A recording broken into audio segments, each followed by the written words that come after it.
তো ওয়েলকাম বন্ধুরা channel D এর সাজেশনে। তো দেখো, তোমরা যে কমেন্ট আমাকে বলেছিলে যে থার্ড সেমিস্টারের শর্ট কোশ্চেন অর্থাৎ পলিটিক্যাল সায়েন্সের শর্ট কোশ্চেনটা, অর্থাৎ আমি আজকে আলোচনা করছি ওয়েস্ট বেঙ্গল স্টেট ইউনিভার্সিটির আন্ডারে যারা পড়াশোনা করছে এবং যাদের থার্ড সেমিস্টারে পলিটিক্যাল অর্থাৎ রাষ্ট্রবিজ্ঞান বিষয়টি আছে তাদেরকে নিয়ে। তো সেই সমস্ত কোশ্চেন যেগুলো পরীক্ষা আসার মতো পারে জন্য ইম্পর্টেন্ট আছে, তো সেই সমস্ত কোশ্চেন নিয়ে আজকে মূলত আলোচনা করব। এইখানে তোমাদের তোমাদের থার্ড সেমিস্টারের টোটাল 50 নাম্বার থাকবে পলিটিক্যাল সায়েন্স থেকে। সেখানে বড় কোশ্চেন থাকবে আর শর্ট কোশ্চেন থাকবে 20 মার্কসের। এই 20 মার্কস আমরা কিভাবে পাবো সেটা আমরা একবার দেখে নেব। অর্থাৎ এই যে এসএ কিউ টাইপ কোশ্চেন থাকে, এসএ কিউ টাইপ কোশ্চেন, এই যে 10টা কোশ্চেন আমাকে লিখতে হবে, এই 10টা কোশ্চেন কিন্তু খুবই গুরুত্বপূর্ণ নাম্বার তোলার ক্ষেত্রে। 10 দ্বিগুণ 20, এই 20 নাম্বার যদি আমাকে পেতে হয় তো একটু খাটাখাটনিটা করতে হবে। তখন কথা হচ্ছে এখানে প্রশ্ন অল্প কিছু আছে, তোমরা নিশ্চয়ই বিভিন্ন জায়গায় টিউশনি পড়ো, সেখান থেকে তোমাদেরকে কোশ্চেন দিয়ে দিচ্ছে। তো তোমরা সেগুলোর সঙ্গে এগুলো ফলো করতে পারো, আশা করি এখান থেকে ম্যাক্সিমাম কোশ্চেন তোমরা কমন পেয়ে যাবে। তো 15টা কোশ্চেন তোমাদেরকে হয়তো দিয়ে দেবে, সেখান থেকে 10টা লিখতে হবে। তো প্রথম যে প্রশ্নটা, আর অবশ্যই সাজেশন শুরু করার আগে চ্যানেলে নতুন হয়ে থাকলে অবশ্যই চ্যানেলটিকে সাবস্ক্রাইব করে রাখো, লাইক করে দাও এবং বন্ধুদেরকে শেয়ার করে দাও, কারণ পরীক্ষার আর মাত্র হাতে গোনা কয়েকটা দিন বাকি আছে। তো প্রথম প্রশ্ন দেখো, বলছে সাম্রাজ্যবাদী পুঁজি কি? সাম্রাজ্যবাদী পুঁজি কি? 2 নম্বর প্রশ্ন থেকে বলছে ঔপনিবেশিকতা বিরোধী কাকে বলে? 3 নম্বর প্রশ্ন। আবার বলছি অল্প কিছু কোশ্চেন আছে, এগুলোর সঙ্গে তোমরা নিজেরা পার্সোনাল যে সমস্ত পড়াশোনা করছো, আমি আশা করি সবাই পড়াশোনা করে, তার সঙ্গে এগুলো অবশ্যই পড়ে যাবে। 3 নম্বর বলছে সংবিধানের সংজ্ঞা দাও। সংবিধানের সংজ্ঞা কি হতে পারে সেটা তোমাকে বলতে বলছে। আর যারা চ্যানেলটিকে সাবস্ক্রাইব করোনি অবশ্যই চ্যানেলটিকে সাবস্ক্রাইব করে রাখো, পাশের বেল আইকনটি প্রেস করতে কিন্তু একদমই ভুলো না। 4 নম্বর বলছে উপনিবেশবাদের উপনিবেশবাদের সংজ্ঞা দাও। 5 নম্বর প্রশ্ন বলছে সরকারের সংজ্ঞা দাও। 5 নম্বর বলছে কি? সরকারের সংজ্ঞা দাও। এগুলো আমি বলছি না এখান থেকে তোমরা হুবহু কোশ্চেন কমন পেতে পারো, অবশ্যই এই রিলেটিভ কোশ্চেনও পেতে পারো। তো আমি যে কোশ্চেনগুলো দিচ্ছি সেখান থেকে ম্যাক্সিমাম কোশ্চেন তোমরা সাজেশনে অর্থাৎ পরীক্ষার কোশ্চেনে পেয়ে যাবে। 6 নম্বর প্রশ্ন বলছে দেখো পুঁজিবাদের দুটি বৈশিষ্ট্য উল্লেখ করো। এবার বলছে দেখো 7 নম্বর প্রশ্ন বলছে গ্লোবাল ভিলেজ বলতে কি বোঝায়? 8 নম্বর প্রশ্ন বলছে কি না সাংবিধানিক উন্নয়ন বলতে কি বোঝায়? 9 নম্বর বলছে তুলনামূলক পদ্ধতির সংজ্ঞা দাও।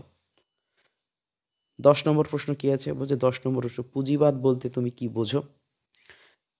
এটা হলো 10 নম্বর কোশ্চেন। তো বন্ধুরা, এখনও যারা সাবস্ক্রাইব করোনি অবশ্যই কিন্তু সাবস্ক্রাইব করতে ভুলো না। আর কোশ্চেনগুলো কিন্তু খুব ভালো করে রেডি করে যাবে, কারণ ম্যাক্সিমাম কোশ্চেন এখান থেকে তুমি আশা করি পেয়েই যাবে। প্রতিবারের মতো এবারও যে সমস্ত কোশ্চেন দিয়েছি মাত্র 23 থেকে 24টা কোশ্চেন আছে, এমন কিছু বেশি কোশ্চেন নেই যে পরীক্ষার 1 সপ্তাহ বা 1.5 সপ্তাহ আগে তুমি পড়ে যেতে পারবে না। হাতে তুলনামূলক কম সময় বলতে অনেকটা সময় আছে এখনও, প্রায় 1-2 সপ্তাহ, এর মধ্যে তোমরা অবশ্যই পড়ে নেবে। 11 দাগ বলছে তুলনামূলক রাজনীতির দুটি বৈশিষ্ট্য উল্লেখ করো। 12 দাগ বলছে দেখো যে বিশ্বায়নকে তুমি কিভাবে সংজ্ঞায়িত করবে, অর্থাৎ বিশ্বায়নের সংজ্ঞাটা কিভাবে তুমি দিতে পারবে সেটাই মূলত জানতে চাইছে। 13 নম্বর প্রশ্ন বলছে ব্রিটিশ রাজনৈতিক অর্থনীতির যে কোনো দুটি বৈশিষ্ট্য উল্লেখ করো। ব্রিটিশ রাজনৈতিক অর্থনীতির যে কোনো দুটি বৈশিষ্ট্য উল্লেখ করো। 14 নম্বর প্রশ্ন বলছে দেখো সংবিধানের সংজ্ঞা দাও। একটা ছিল সরকারের সংজ্ঞা দাও, এটা আছে সংবিধানের সংজ্ঞা দাও। 15 নম্বর প্রশ্ন দেখো এখানে আছে, বলছে রাজনৈতিক অর্থনীতি বলতে কি বোঝো? তো আবার বলছি এই কোশ্চেনগুলো কিন্তু একদম অবহেলার সহিত ফেলে রাখবে না, অবশ্যই খুব গুরুত্ব সহকারে পড়ে যাবে। 16 নম্বর প্রশ্ন বলছে বাণিজ্য পুঁজিবাদ বলতে কি বোঝায়? 17 নম্বর প্রশ্ন বলছে ব্রিটিশ সংবিধানে রীতিনীতি বলতে কি বোঝানো হয়েছে? 18 নম্বর প্রশ্ন বলছে গণপ্রজাতন্ত্রী চীনের সংবিধানের দুটি বৈশিষ্ট্য উল্লেখ করো। 19 নম্বর প্রশ্ন বলছে চীনা সংবিধানের দুটি বৈশিষ্ট্য উল্লেখ করো। তো দেখতেই পাচ্ছ তোমরা কোশ্চেন কিন্তু মাত্র অল্প কয়েকটা কোশ্চেন পড়ে তোমাকে যেতেই হবে।